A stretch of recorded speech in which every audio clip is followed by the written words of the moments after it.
We are talking about apex predators, and I'm desperate to get this thing under the microscope just because I'm desperate to play with the microscope. So there we go. Let us go through and have a look at what our black mamba looks like underneath the microscope. I have to say, it's sort of relatively nondescript, isn't it? It's actually not all that exciting. You can't see all that much detail. If I shift it ever so slightly, there we go. There's the smaller scales of the skin towards the back of the head and the neck. So as the scales start to shorten,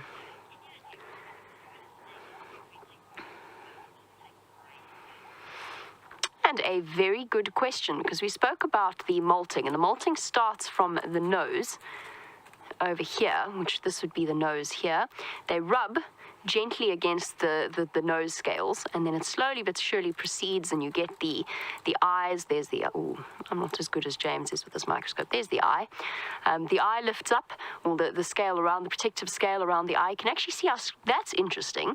That is scratched. You can actually see the scratches on the surface of the eye. It turns milky, and then it peels away, and there's a protective layer underneath it.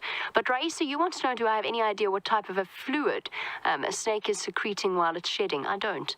I honestly don't have any idea. I find the whole process of ecdysis fascinating. Obviously, because it's something so foreign to us as mammals, we're constantly replacing our cells in the way that we do. But ecdysis, or the process of molting, I find quite extraordinary. They really are truly magnificently designed animals. The way in which their scales slot together, fit together, protect their skin, they are intriguing to say the least. And of course, the top scales are much, much smaller and closer packed than the bottom scales. And I don't quite know what I mean, I suppose it makes sense because the bottom is where the snake moves. So just hold on 1 second. I'm going to flip the snake skin over.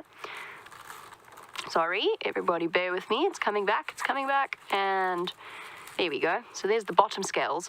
Same spot, exactly the same spot, it's just different scales and slightly out of focus. There we go, that helps. So you can actually see the top scales through the bottom scales, but the bottom scale is much, much larger. And it does make sense to me that they would be differently designed, because this is the part that the snake will move across on and does most of its motion. And obviously, perhaps there is a reason to why the scales are much larger on the bottom than they are on the top. I don't know. And I don't know, Raisa, what the liquid is. Maybe those of you who have pet snakes, if you can tell me a little bit more about the liquid secretion that the snakes will produce when they molt, because I don't know anything about that. It's actually the first time I've heard of it. Very interesting.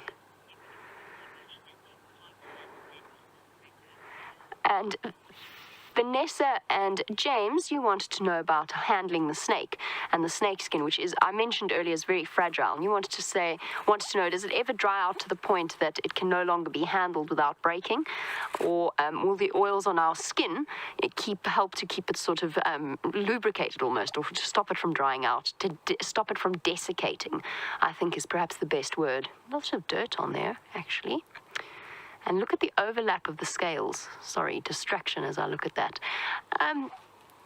No, they won't. Our oils won't help to keep it from drying out. It will dry out.